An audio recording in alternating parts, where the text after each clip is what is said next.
This is the Ed Non-Tech Podcast, conversations about education, technology, and culture with Dr. Doug Reed and Dr. Matt Stranick.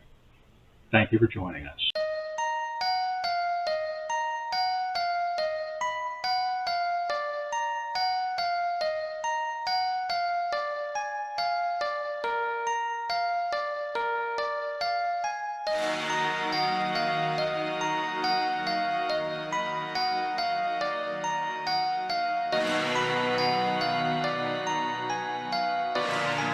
My name is Dr. Doug Reed, and I am located on Abagway, the traditional and unceded territory of the Mi'kmaq people.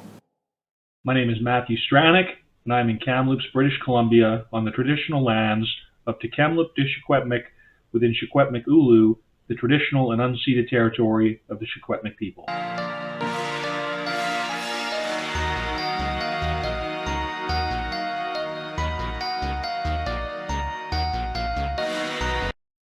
Hello, good afternoon, good day. I'm Dr. Matt Stranick here with you as ever with Dr. Doug Reed, and it is the Ed Non-Tech Podcast, episode number 25. How are you doing today, Doug? I'm not bad.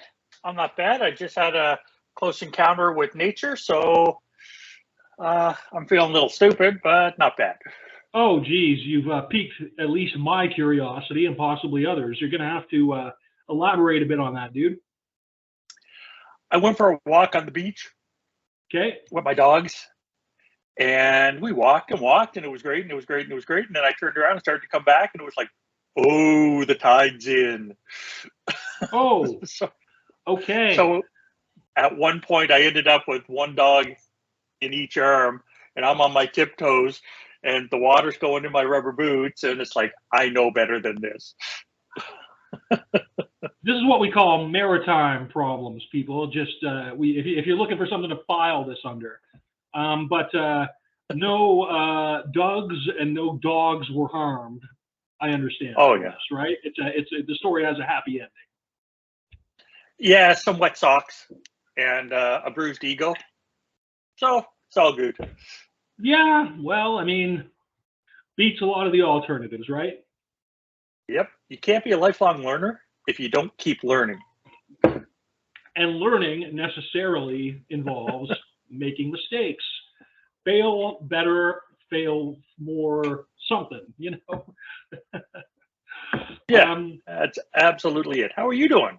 How's the weather out there?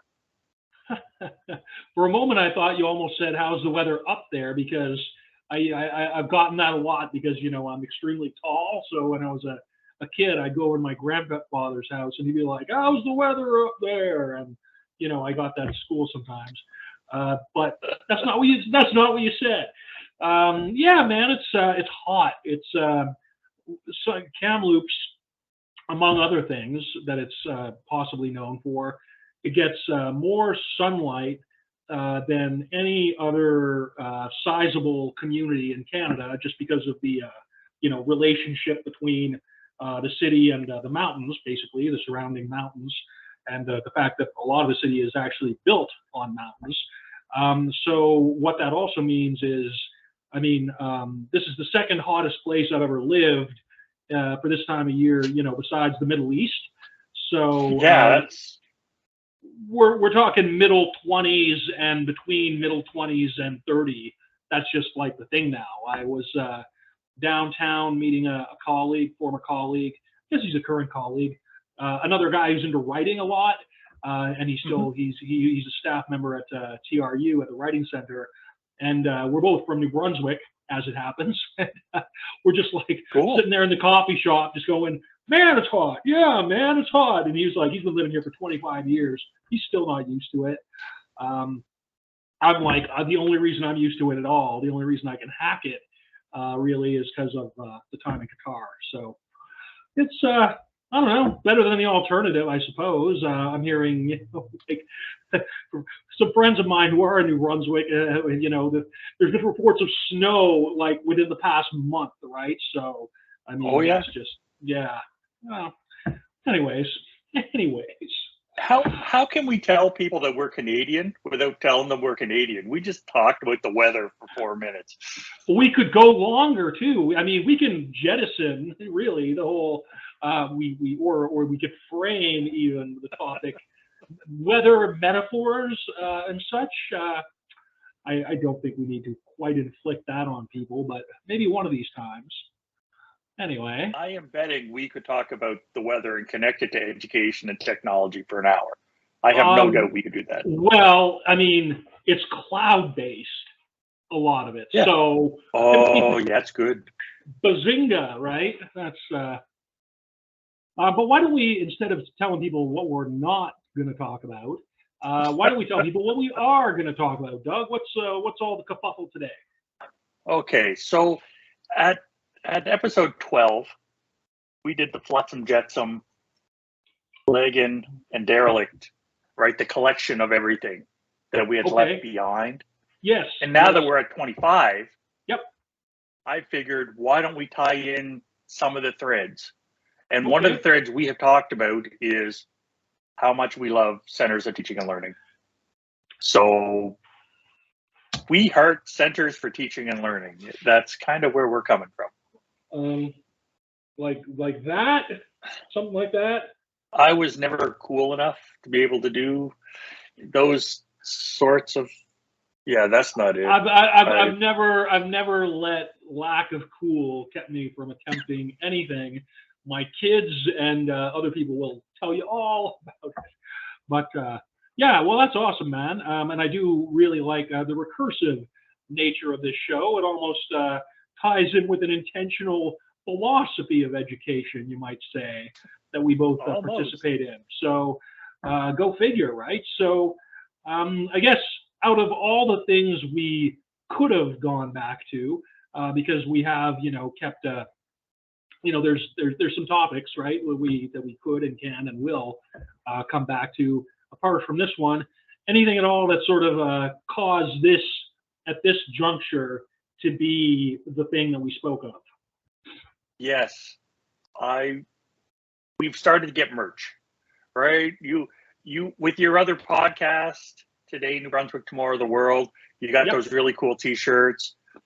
And then I figured out how to do logos and a bit of marketing, and we've got those stickers coming around now. Some people may not have seen these. These are the stickers in question. Some of them, yeah. And if you go to the website, you'll see the logo, and it all lives there. I was having a coffee with a different colleague, different former colleague, somebody who still works at TRU, a couple days ago, not the person today, but somebody else, and she remarked, I showed her the customized QR code because she's actually doing a PhD in ed tech through SFU right now. So she was very, So I mean, if you're listening, it's Robbie, Robbie. Anyway, Robbie hasn't listened to the podcast, but I was like, you should listen to the podcast just to decide if you like it or not, at least. And she was very complimentary of the logo. She was like, did somebody professional do that? And I was like, Doug did that using AI. and if you, not to get too far into the weeds already, but I mean, I just this week have discovered the Bing AI image generator. Is that the one you use to come up with this logo, Doug? No. Okay. But I have watched your social media feed fill up. Oh boy, it's like I'm doing a thing now where it's like every real picture that I put up, I'm doing one completely random, but I'm hoping that there's some thematic consistency. I'm like, here's 3 depressed dads in a fast food restaurant. Here's what I'm eating at a fast food restaurant. It's like, I'm enjoying it immensely, just as somebody who just gets a natural kick out of narrative silliness, So I don't know, man. You never told me how much fun it is playing with that stuff. Yeah, I'm understated. I wouldn't have done hundreds of. You're mature. You're a grown up, is what you are. That's what I'm gonna take from that. I'm just like, Oh, I've grown older. I've grown older. I have not grown up. well, the point is, this is quite masterful. I know you went through dozens, if not hundreds, of variants to reach this, but you know, my colleague Robbie was suitably impressed. So you know, kudos. Cool. Yeah, yeah, and Now, good on getting the merch. You know. yeah, so we've got the merch. To get back to the original question, we had made a joke or a comment, and I assume it was me, about getting a We Heart Centers for Teaching and Learning bumper sticker. And that's where I wanted to tie it back into, because we have other stickers. I was willing to sort of stand on the cusp and sort of say, oh well, you know, we could really do a digital thing with that, ha ha ha. Yeah. But in fact, and I was gonna actually have it like I'm a little bit ahead of the curve this week, which is different. Cool. So I've already got, you know, everything except my part of the show notes already up. Like everything you sent me in the Google Doc is already in draft mode on the WordPress site. And what I had intended was, you know, earlier today or you know, later today, right around now, I was going to actually figure out a form, you know, plug-in or something with H5P that could sort of do a customized variant of that. And it's still very much the intention, but I got job interviews, which I am required to do obliged. If I want to actually get the job, you know, having a bit of research. So that's kind of my thing, you know, tonight and tomorrow in advance of the thing. But then after, you know, there will be some digital manifestation of a form which is going to have an output, maybe not a bumper sticker machine as such, but a oh geez, I I got really mixed feelings saying this, but there's this thing called Splots, which you know, a former colleague who I'm not going to name because we don't really get along very well, but that person was kind of involved in actually a very worthwhile educational ed tech thing, a customized WordPress site wherein you know, you can put in form data anonymously and have it, you know, spit out different kinds of cool outputs. There's lots of other people besides the person who is going to remain nameless for now, but you know, who have, you know, done a lot of that. So that may be something, the framework that I use. And I guess what I can do, if I really want to give some credit to it, is just say that it's currently manifesting and associated with support from BC Campus. BC Campus is, you know, cool. higher ed tech, you know, higher ed tech consortium, I guess, body of funding and scholarship and practice for the province of BC, much like e-learning or eCampus Ontario. So that, you know, may be the technological framework for it, or it might not. It's a Splot. Anyway, you can Google it. I may put in a link to that in the notes. Come to think of it. So, yeah. So yeah, I used to be deeply involved in eCampus Alberta when that was still a thing. Oh, geez, that sounds wicked, man. That's I feel like, I don't know. I sort of feel like Alberta could be leading the sector with that stuff, but isn't. Is that a fair assessment there, bud? They 20 some years ago they were. Yeah. Okay. Then they didn't evolve with the times as much as people wanted them to. So we could lay that at Alberta is not even a thing. Not even a thing. Well, that's a doggone shame, but they are the home of Athabasca University, which oh yeah, you know, is still a heavy hitter nationally and internationally within the e-learning for sure space. So, okay, well, good stuff. So to get us into this, I'm going to jump right into the first article I have, the Varma Nelson, Hundley and Tarr. Oh, sorry. Just before, for a bit of just continuity. So the MOOC that you were participating in, the COI MOOC. That's done and Yep. dusted at this point. It's completed Done. its thing. I even got I got 2 certificates. Two. I got the participation certificate and the completion certificate. I actually did the work. Decent. Okay. Well, I so collect that's pieces of paper. yeah. Well, or PDFs. I mean, which can be printed, right? Yeah. So, I mean, we're not doing a COI episode just now, but Right. was there any sort of final, I guess, takeaways from that could pertain to what we're talking about today, or not really? Yeah. Yeah. I see a place for centers in teaching and learning in communities of inquiry, Okay. right? Like, because sometimes that stuff needs to be organized. Yep. It can't be, if random people can get together and do it, absolutely. But if there's one central spot where everybody can come and they have the resources and the time and the space, that is one thing that Centers for Teaching and Learning could really do. They could really be right at the center of that and provide their expertise to help with those directions. Because sometimes people have ideas in these communities and they don't really know where to go. And that's what CTLs are for. Awesome. They do know that stuff. Right. So they can sort of provide guidance through and to a community of inquiry sort of framework. Absolutely. And if anybody's interested, that DCOI MOOC is going to run again. It is worth your time. It's well designed. It's well laid out. Everything makes sense. I really enjoyed it, and it allowed me to engage rather than my typical way of just doing a bunch of reading. I actually got to engage and participate authentically. So it was really cool. It provided evidence through its format and delivery of the kind of thing it was trying to teach. Yes. The content and the format aligned with each other.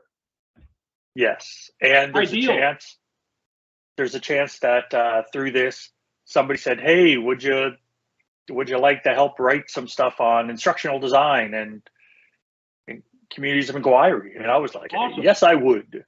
So that might happen. So that could be cool. Right. So you even had the opportunity to network, as it were, and to engage with not just people who are passionate about education, but with potential colleagues, and writers and academics and such. That's awesome, man. Yeah. So it was a win-win-win. Everybody won, which was cool. Cool. Okay, good stuff. Well, thanks again. I just sort of, I'm used to seeing the past couple episodes starting with in the notes something from that MOOC. It's kind of a takeaway. So Made sense. Good to know on behalf of the people who may be wondering. Okay, so so why don't we just go into the Barman, Nelson, Hundley, and Parr. Yeah, this article was about undergraduate engineering education, which is whatever, that's life. But it was more about the roles for Center for Teaching and Learning, right? Because people in every discipline could write one, right? It could be one for fine arts. It could be one about chemistry. There could be one about whatever, right? All of these different disciplines could write a similar article to this. Of course. But what I really liked is I liked how the engineering people made this nice, concise list. Here's 8 things that Centers for Teaching and Learning can do. And it was just so sweet. Like promote a culture change for valuing teaching and learning. It's like, imagine that. Fantastic. Well, I guess, I've actually, when I was in Qatar, that was largely a trades school, a trade-oriented institution, in as much as the engineering, the IT, and some of the other departments were oriented towards folks who were working in the petrochemical and hydrocarbon industry, as technicians, but then also in management and other kinds of levels as well. So everybody who worked there when I was there was required to have, to be a Canadian person. So I actually ended up co-teaching a couple of classes of engineers, like for the technical thesis projects that some of the students were involved in, some of those seminars. But then also, I just, because it was such a small, sort of atmosphere, some of the people that I became friendly with, that my family became friendly with around the compound, were themselves engineering instructors. So I got an appreciation for, like, lay it all out, make it as concise as possible, don't, just so. Shout out to Ken and Mary if you're listening. You probably are, but anyway, they're in New Brunswick too, actually, come to think of it. But Right. yeah, so good stuff, man. I guess out of these bullet points, are there which of the ones there resonate the most with you? Can I ask? Yeah, 6 and 8. And just as an aside, I also taught engineers when I was in Australia. Decent. Yeah, I taught the communications course that they all hated, but they all had to pass, because it's like, yeah, you have to be able to communicate with others. You just do. But okay, so back to the list. 6, help faculty become more efficient in their teaching.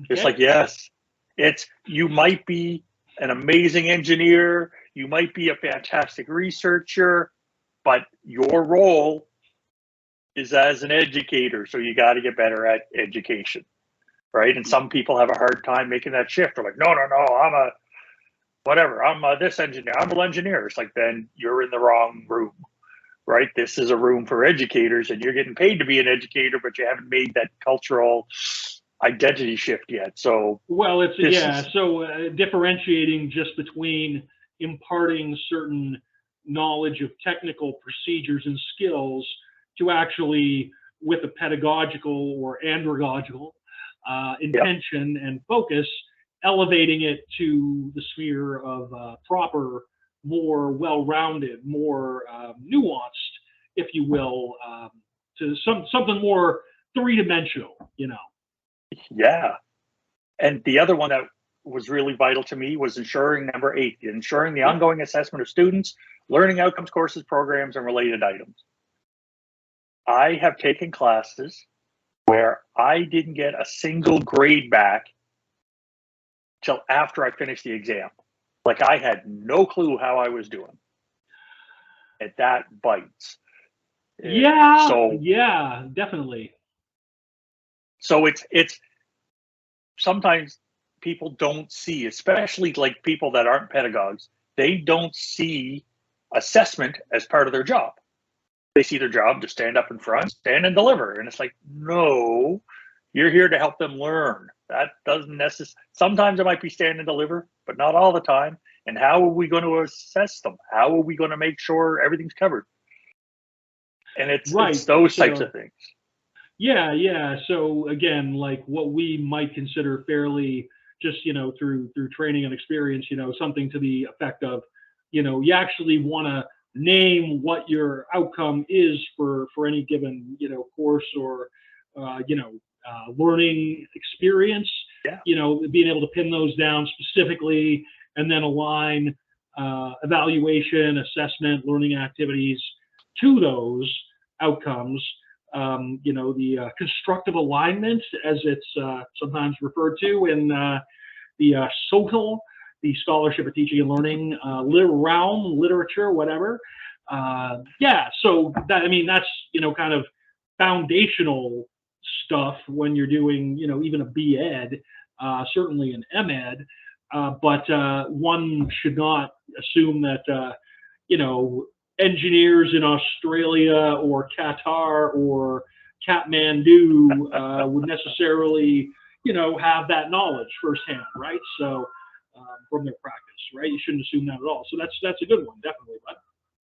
And that's going to be a topic that we'll talk about later. We'll go into in another episode. Let's do a whole episode on that. Definitely. When I was in Australia in like 2005, 2006, basically what happened is the federal government said, if you don't have graduate outcomes, we're not funding you. We want to know what we're getting for our money. So every university scrambled to come out with these graduate outcomes. So a graduate of our institution will be able to do X, Y, and Z. whatever they happen to be. And that was the institutional level outcomes, which then they mapped down to the programs, and then they mapped down into individual courses. So Ontario was very big on that when I was there. When I was in Ontario, that was like, actually, when I was working in a teaching center in Ontario, that was, part of a pretty significant piece of work that I was involved in, at certain points. So what you're saying there definitely resonates, bud. Yeah, and we both have different experiences coming to the exact same point, and people in centers of teaching and learning get that, and people not in center of teaching and learning might, but probably not, right? Why would they? Well, and yeah, and I've had the experience, even myself, where before I started getting into teaching and learning as a thing, when I was more, just a communications instructor, I didn't necessarily check in with the teaching and learning center at my institution, even though I knew it was there. And every time I encountered anybody from there, whether in the hallway or, at a meeting or something, it was always very interesting, but it was never something that I actually felt compelled to really jump in on with both feet until I was working there. And then when I was finished working at one, when I came to TRU, I was very, interested and tried as much as possible to be involved with the Teaching and Learning Center, or Center for Excellence in Learning and Teaching. Not the least of which is because the faculty in that unit were part of under the same academic umbrella, right, that we were. I mean, you were in ID, I was in tech, and then we had the teaching center people sort of under that. But even beyond that, it was like I made an effort to attend to seminars and whatnot on certain topics, just because they were interesting, and I felt that they could be helpful to what I was trying to do as an EnT tech. So yeah, and I have a similar story where the first time I encountered people in the Center for Teaching and Learning, I was like, what is the point of you? Right? Like literally, it's, as a classroom teacher, I did it all myself and took PD once or twice a year. And then I became a tenured prof, and I'm like, okay, I'm working with you, but what do you really do? And I'm suspicious. What is this hokum? Yeah. That's exactly it. And I freely admit that was my first thought. It was like, I could be a clever guy. What is the point of your job? And now I'm like, holy crap. Okay, now I get it. Yeah, it's like, oh, well, do I ask the air that I breathe why it's important? Do I ask, it's of that level. You don't necessarily know just because it isn't, readily tangible, or something right in front of your face. I mean, it's right. If you want a sense of self-efficacy, if you, as an educator, if you want, frameworks to sort of, guide you. For me, again, this is just something where, like, if I don't have a larger idea to kind of support the smaller stuff, the individual moments, if I don't have like a larger context for that, I tend to flail. I mean, teaching centers can provide that larger sense of structure, if you will, and particularly, for colleagues who don't have degrees in education, particularly, or experience beyond as a subject matter expert, right? So. And you just summarized the next article, the Dickens et al. Starting a Center for Teaching and Learning. Right? CTLs can serve as an integrative function, bringing together groups of faculty, staff, administrators across an institution, and they're committed to informing and advancing the institution as a whole. Right? So you summarized that really nicely. So thank you. And I just love that it wasn't. This article was short, but it was really, they got to the point of stuff, which was so cool. Cut to the marrow, as it were. Got to the Well, and I guess that has in common with the engineering article, in terms of just being succinct or overly clear. That's probably a good thing for this kind of literature, right? Yeah, and one thing that I really like is because it's that simple, it's welcoming to newbies.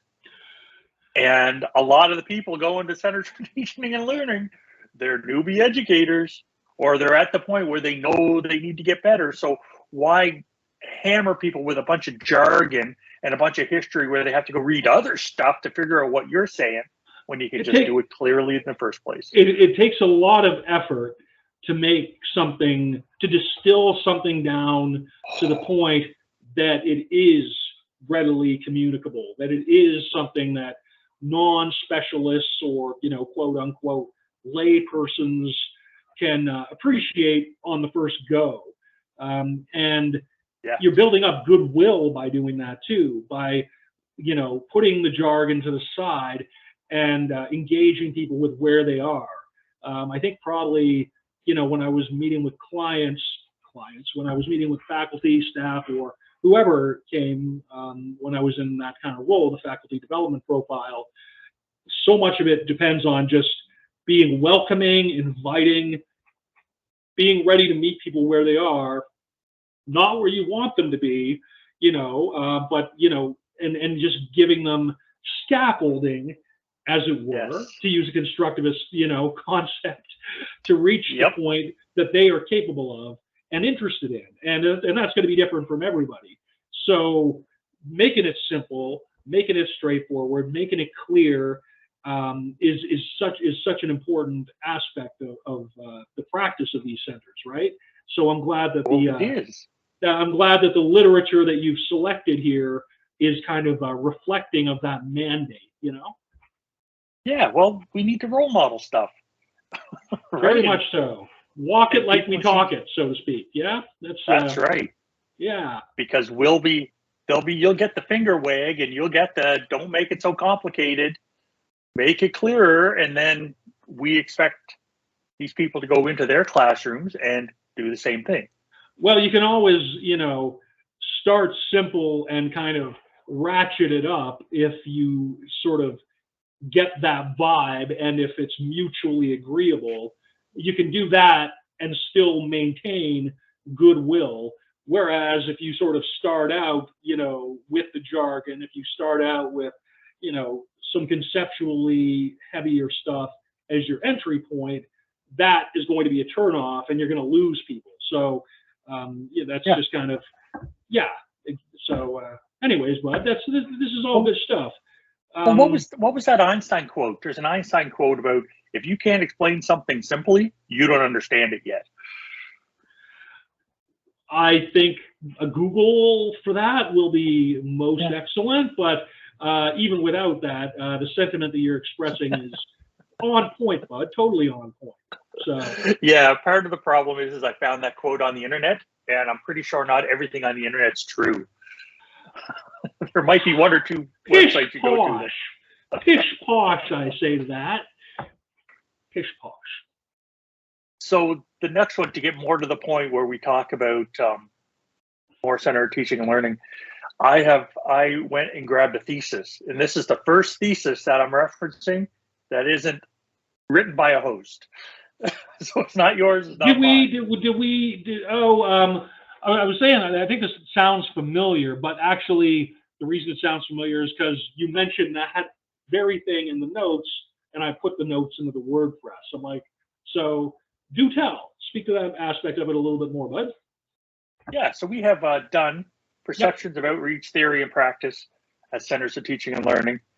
And one thing I love about theses is they're written differently because they have to be. Yeah. Right? Like if my thesis was 301 pages, there's no way I could publish that. Nobody's going to pay me for 301 pages of that. Not that you are adverse to accepting payment for it if somebody wants to. Oh yeah. Back up the truck. Back up the bank truck, right? That's no problem. I'll open the front door and you can just pour the money in. I can give you an office on the 506 Consulting website. I can give you some pro bono space for that. Yep, no but, problem. But what I like about dude, the thesis is how yeah. deep it has to get. And this one was written so well. Dunn did a fantastic job. And one of the things Dunn talks about is the roles of the Centers for Teaching and Learning: outreach, motivations, expectations, and change agents. And it's like, holy smokes, does that encapsulate everything I've ever experienced at a Center for Teaching and Learning? And they're supposed to be guided by theory, but the people that show up don't know the theory. They don't understand sometimes where it's going. They want to be interested. They want to learn more. That's why they're there. Or the dean has says you got to go or whatever. But all that scaffolding in behind the scenes, right? They don't see it, right? It's almost like the Wizard of Oz. Ignore that person behind behind that curtain, right? And the outreach part drives me. It is, because I'm horrible at that. That is, I am weak at outreach. You want help from me, come see me. But I'm not going to go and knock on your door every single day saying, need your help today? Need some help today? That would drive me bonkers to receive, and I'm just not good at that part. And I guess my experience, I think, both within the teaching center role and the ed tech role was, a lot of the function of that was, having workshops. So how do you know, what people are even going to be interested in? Some institutions maybe have more good relationships established as a way of sort of finding that kind of stuff out. And then others, it's more just kind of throw it against the wall, like a pasta and see what sticks, So it's a legitimate thought, it's for people who are kind of reluctant to kind of self-promote or, engage in marketing, that can be tough. I personally have struggled with it at various points, but ideally, you're going to find something that both in terms of a catchphrase or a bullet point or whatever is going to be compelling in and of itself. And then hopefully you can sort of leverage. I mean, again, with me, I always sort of took a look at who signed up for it, before delivering the thing, finding out who's going to show up, try and find out a little bit what their interests or profile is, and then kind of try and customize what goes on in the session towards that interest. So, I mean, everybody's kind of got their own way with that stuff. But, you're definitely right that is a challenge that I think a lot of people who would listen to this would probably agree with or relate to, potentially. Yeah. And I know that with your example, when you're putting on sessions, you can cover some of that in registration, right? It's not a tick box to say I'm coming. It's a tick box to say I'm coming plus other information. Here's the kind of stuff I want to learn, or here's where I'm at, or here's the other session I took. And it's keeping track of all that stuff so that helps you tailor what you're doing to help them more, to make it more authentic and engaging. Yeah. Well, it's a matter of, I guess, user research a bit. So, there's the ADDIE model, right, for instructional design, assessment, assessment, design, development, or is it assessment or analysis that comes first? I think it's actually analysis, right? Yeah, it is. Okay, but that speaks to knowing who your people are going to be, who the end users or clients or faculty or whomever would be. Doing is, I mean, to me, you can't know enough about your intended audience, right? So the more work you put into that at the front, I think is going to really pay off. It's going to pay dividends. Oh, yeah. in terms of what goes on in a session, and in terms of just people's general feeling of comfort who are there. So, Now, when you were at OUIT, yep. were you in a center teaching and learning? Yeah, so we were the TLC, just Teaching and Learning Center. That evolved through a few different manifestations, even just in the 3 years that I was there. But honestly, that was, when I look at it now, it was really a very rewarding time professionally. It was, I mean, apart from the fact I was doing a lot of other professional activities outside of that, in terms of teaching, for a couple of universities, some online courses, and finishing up my doctorate and stuff like that. But it was really it was a small but mighty team, where we folded in. We had there was the media developer, the graphics person. So the whole sort of sprawl that existed in TRU open learning. It was like it was more of a there was fewer than 10 people, including the director. Probably closer to 5 at a certain point. So it was everybody there necessarily was involved in each other's work.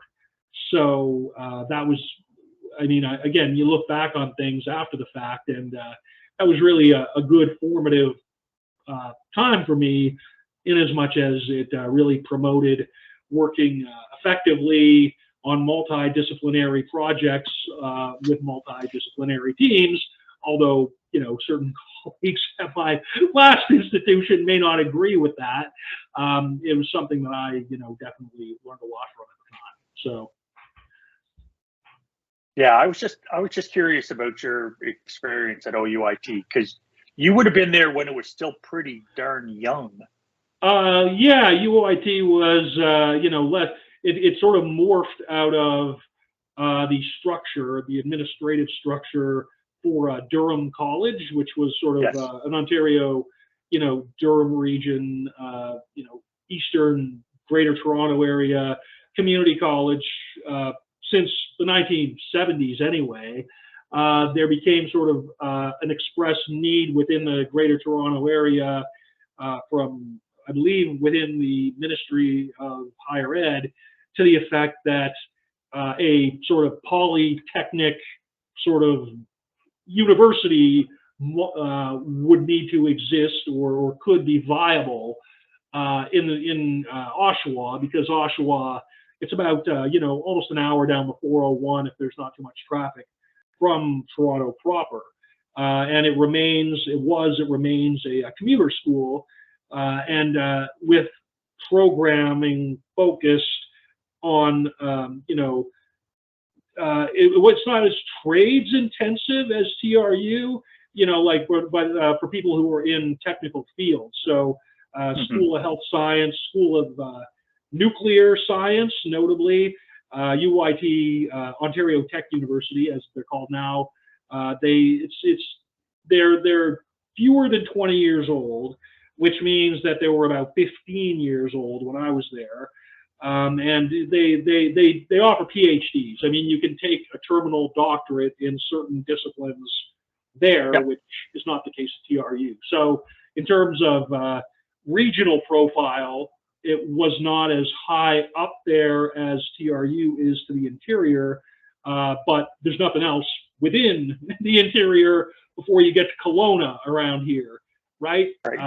So whereas GTA, obviously, there's a whole ton of schools. So yeah, Absolutely. That's part of my background. That was a pretty major part of it for a while. Yeah. I'm always fascinated because I think I told the story in a previous episode of the prof that I hated the most of all my profs, and then we kind of had a little revolt in class, and then he turned into the greatest prof I ever had. He ended up being the first dean of education at OUIT. Oh, dang. Okay, good stuff. Yeah, Bill Hunter, he was amazing. He gave us a class. It was a master's class, and he gave us so much to read. We were losing our minds. because we were trying to read everything.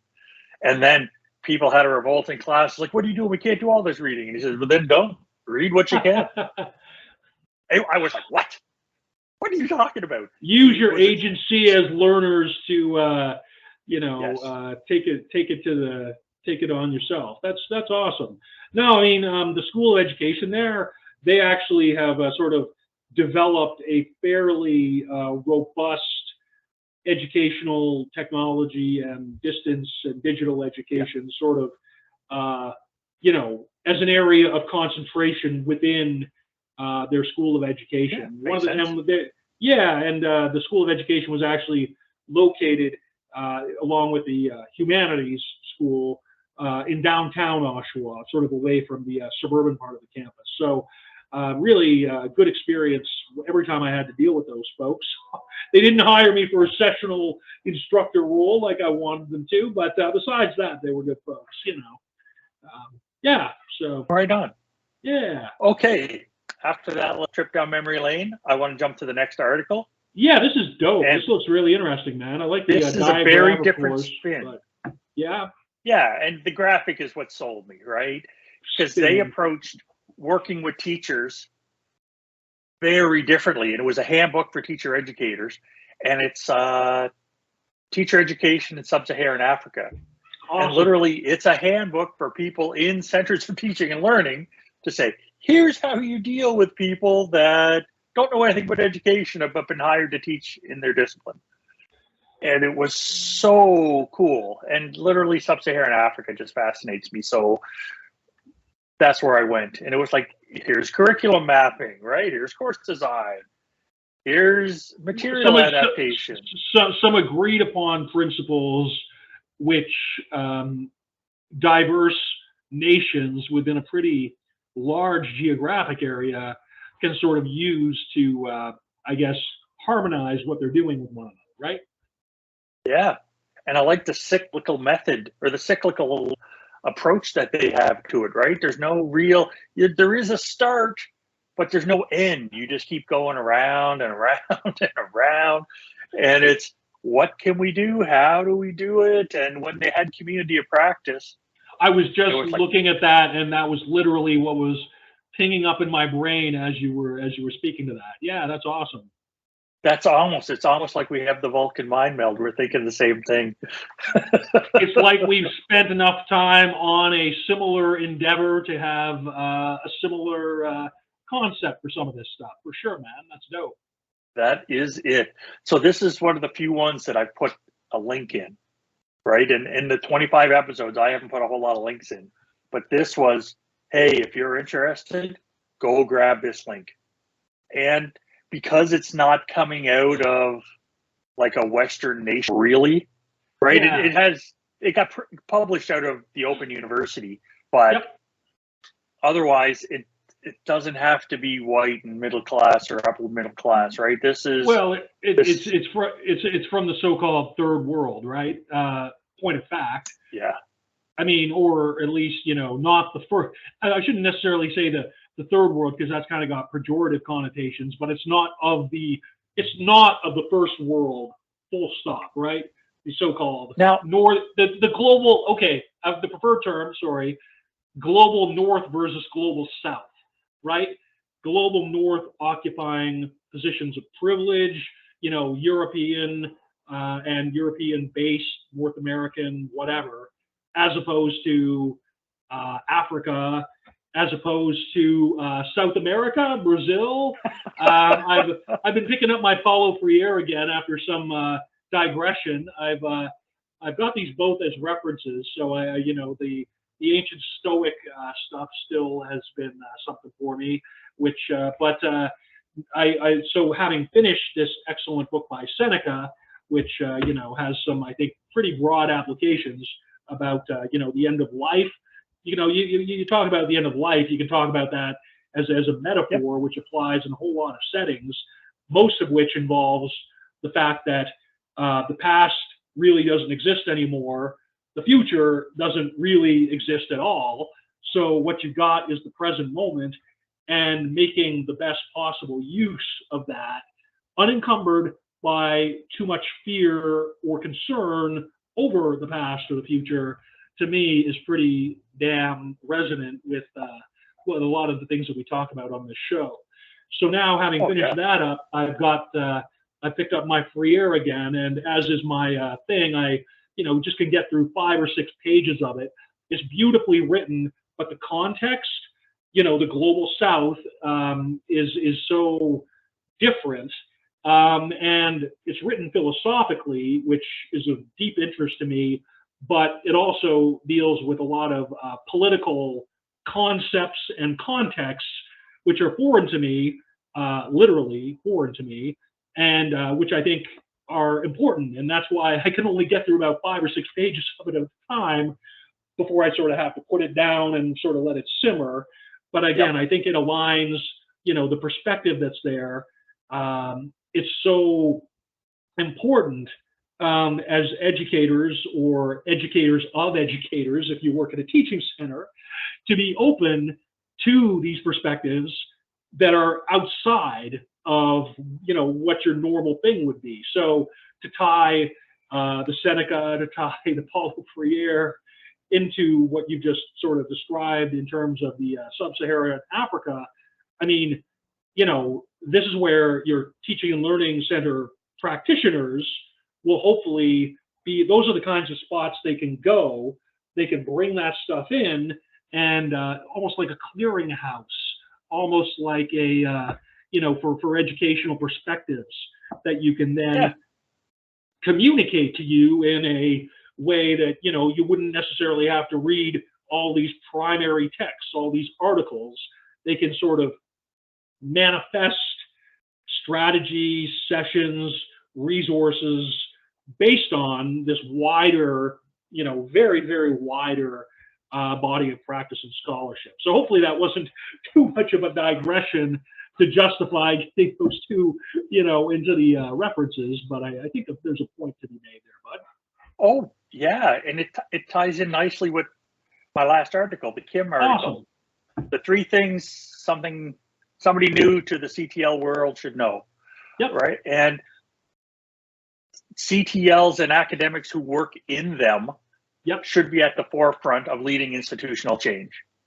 And part of leading institutional change is doing the reading, knowing what's going on, knowing what's current, and then helping others get there.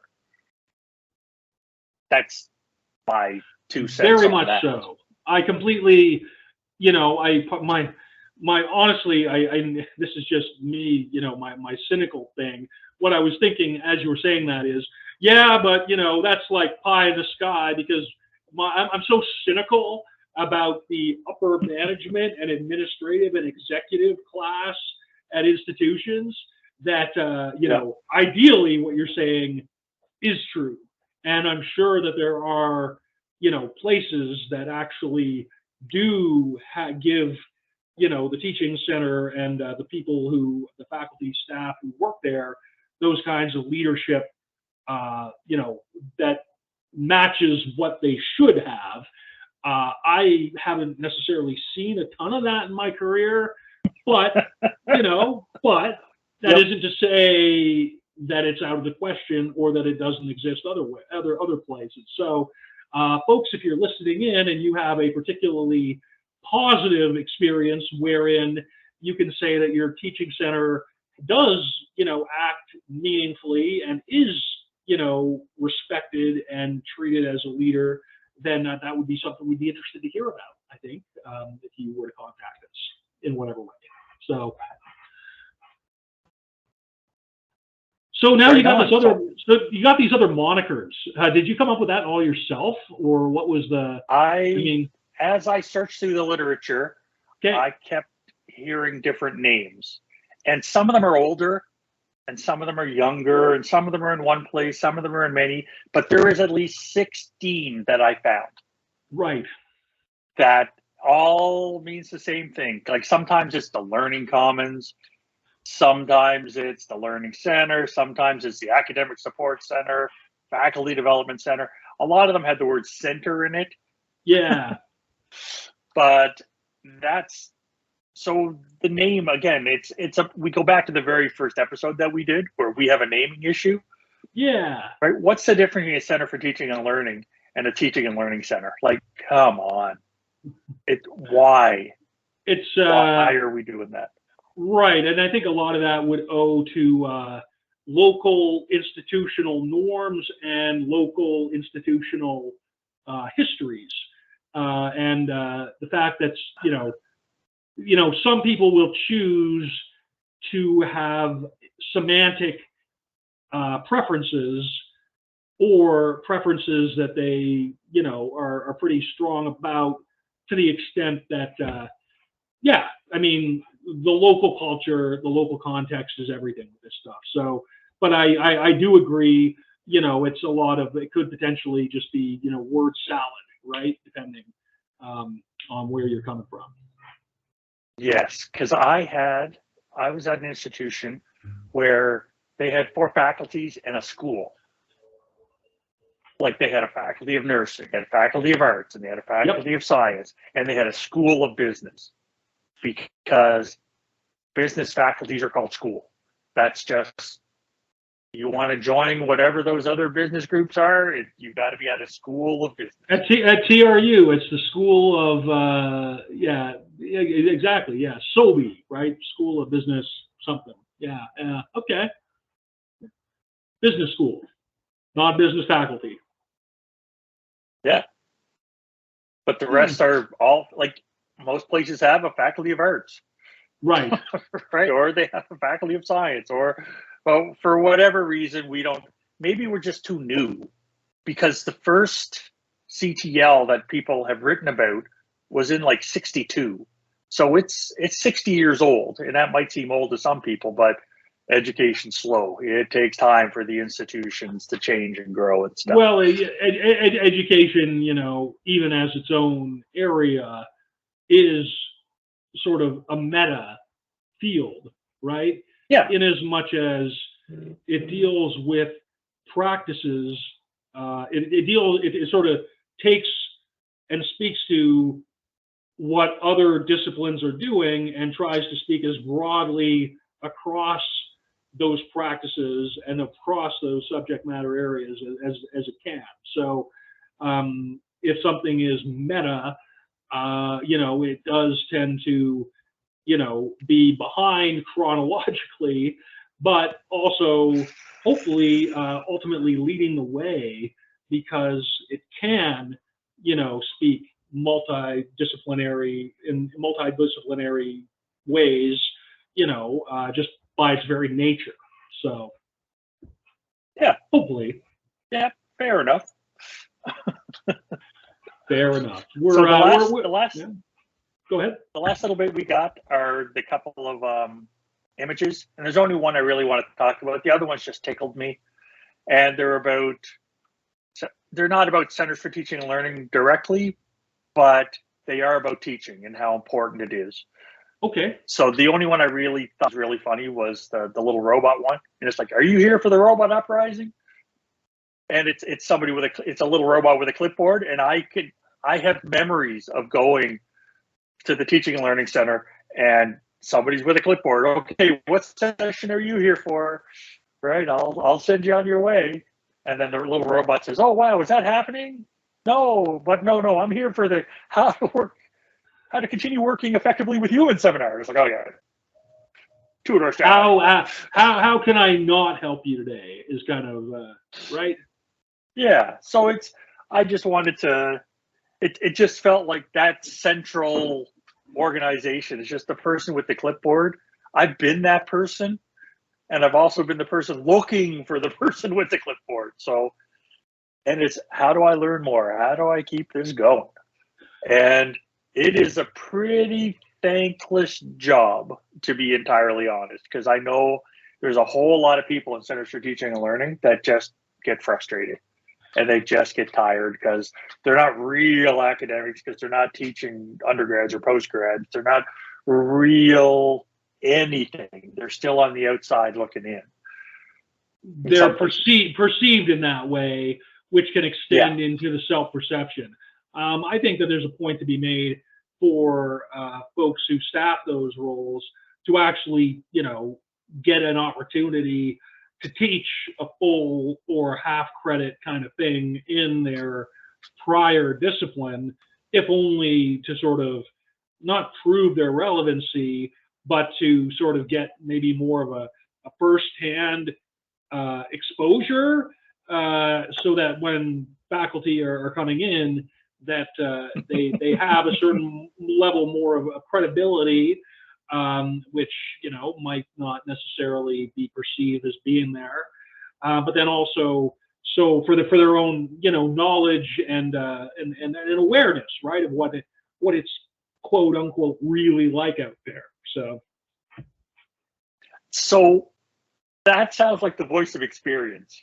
That sounds like you have worked with somebody and they've said, oh, but you don't teach here, so you don't understand here, as a way to try to brush you off or minimize whatever. Has that for people who are like looking for a reason not to engage, that's a good one. I mean, that's all you need. If you're deciding not to engage, there's no shortage of reasons, and that could be one of them. So when I was at an institution in Alberta, I wasn't at a center for teaching and learning, but we worked with them a lot. And I'd end up helping people with the online ed components of stuff. And I got the, oh, well, you don't teach here thing. And I did pick up a side gig teaching a course a semester or something. And as soon as I said that, the attitudes changed. It was like, oh, so you understand our students. And it's like, yes, I do. I get it. I have dealt with them in a way that tuition paying people, I've met with the stakeholders. I've met with the people spending their parents' money on our thing. Yeah, that's good, man. I mean, again, whatever you can do, whatever your entry point is, everybody's going to kind of have their own way to make themselves accessible and to reach people. Yeah. And again, that outreach component is really fundamental. And if it's done well, or if it's people are receptive to it, that's wonderful. But it's it's always hard won. Even when it looks easy, there's a lot of work behind making it look easy. So, I would like to give any people working at Center for Teaching and Learning a pat on the back and say thank you for everything that you do. Or a supportive hug. Just like there. You're doing the good work, right? I mean, don't get down because only one or two people came to your thing. Don't because like maybe a complement of instructors don't see the need for your thing and say so in public. Just you keep plugging away at it. You keep making incremental change, and eventually the culture has shifted, and you've been a part of that, right? So that's awesome, right. man. That's exactly what the Kim article says. Perfect. Right. So it's that. So I only have 3 more things to wrap up: the word, the phrase, and the question of the podcast. The phrase is a new addition here, isn't it? Is this the first time we've had a phrase, or is it not the first time? No, we had one other time. Okay. So the phrase of the podcast Yep. is yours. The phrase of the podcast is, of all the things we said here today, semantic preferences and local context. It's like, holy crud, does that encapsulate so much of Centers for Teaching and Learning? Well, I'm glad it didn't come totally from out of left field. I mean, that's I'm glad that resonated, bud. That really did. That just ties everything in so nicely, because everybody tries to pull it to local, right? Oh, you don't understand because I did get a bunch of that. So when you said that phrase, it was like, yep, let me type that in. So the phrase of the podcast is not in situ.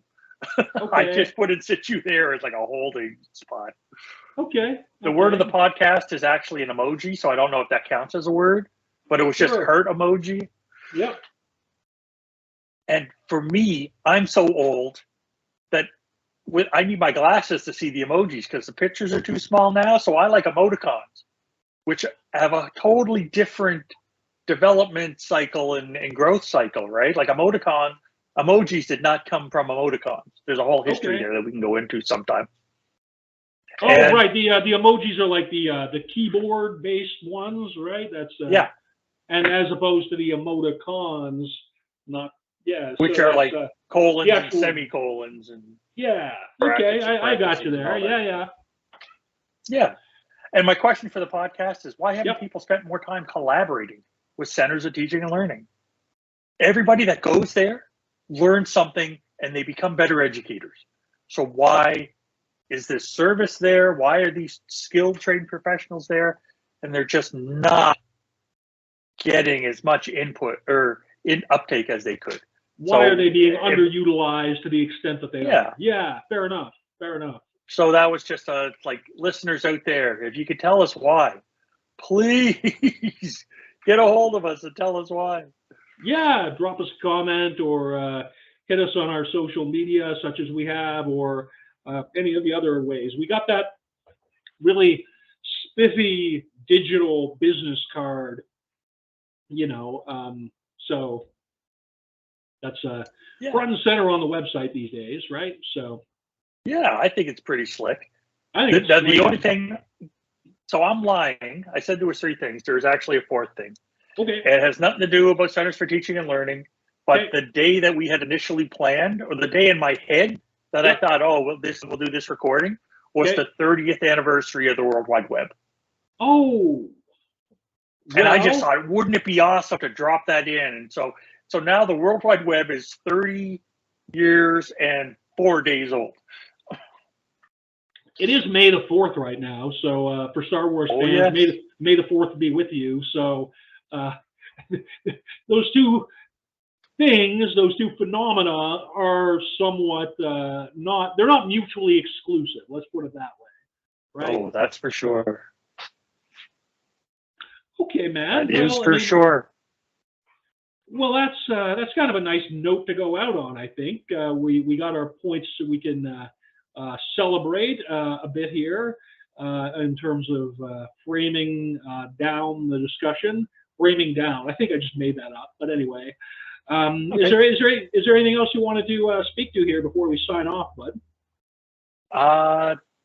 No, nope. I'm just ready to say goodbye and looking forward to the next one after this.